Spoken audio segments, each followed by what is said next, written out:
And we're back. Path to Perdition, May 27th, 1936. Current day. First things first, after jumping from a train, you needed to check and make sure you still had what you jumped with. That was always easy for me because I never had much. Gideon said all you needed was your traveling pack and a good head on your shoulders. I had both, so I figured I was in good shape. Heading for a grove of trees that looked half alive, I found a creek. It was only a trickle, but it felt cool and clean on my face and hands. Now I could face the preacher I was to stay with for the summer. How my daddy ever got hooked up with a preacher, I can't say. And he's not a church-going man. Apparently the preacher had taken in a wandering soul now and again, and Gideon had been one of them. In any case, Pastor Howard was expecting me, and no amount of dilly-dallying would change that fact. I hunted up a good fence-running stick and rattled it along the first fence I came to. Gideon and I found that sounds filled up an empty quiet. When I was younger, we spent many a walking hour singing, making up rhymes, playing kick the can. Oh, now that's a game. Now the sound of stick on fence carried off into the trees. But it didn't fill the emptiness. For the first time I could recall, I was alone. Maybe I'd try the rhyming. Gideon would start with a line. I'd come up with another that rhymed. The clatter of the stick provided a nice rhythm for the rhyme running in my head.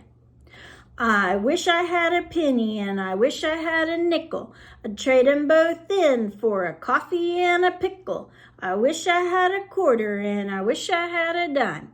I'd buy a stick of gum before you could tell the time. I wish I had an apple and I wish I had an orange. Oh, I realized I had rhymed myself into a corner with orange. Not much going to rhyme with that.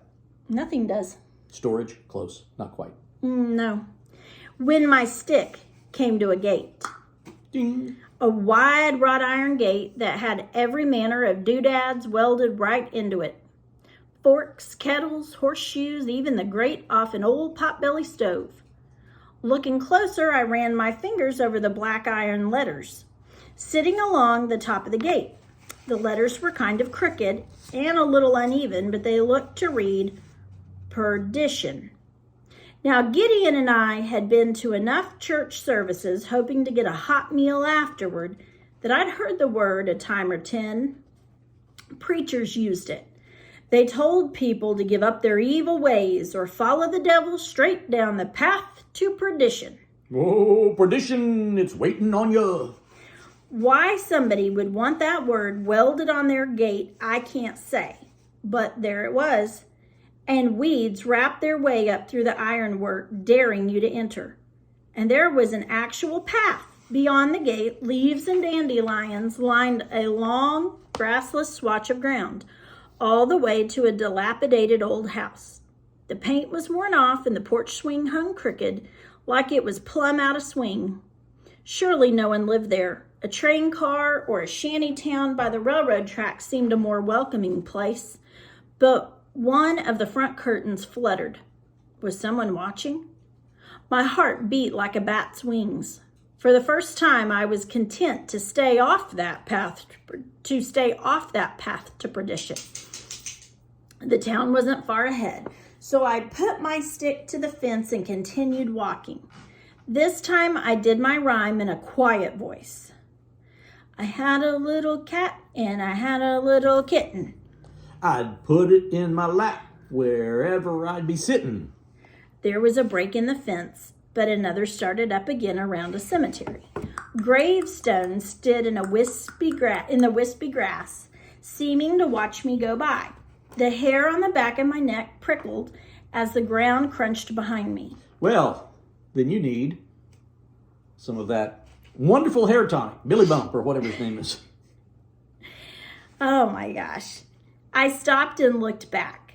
There was nothing but blowing leaves.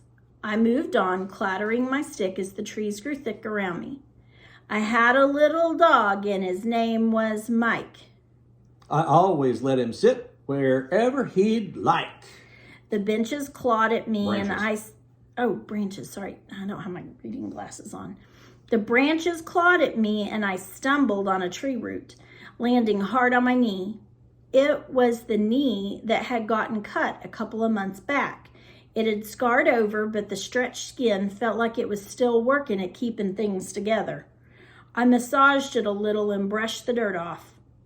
There it was again. Maybe not a sound, but a movement.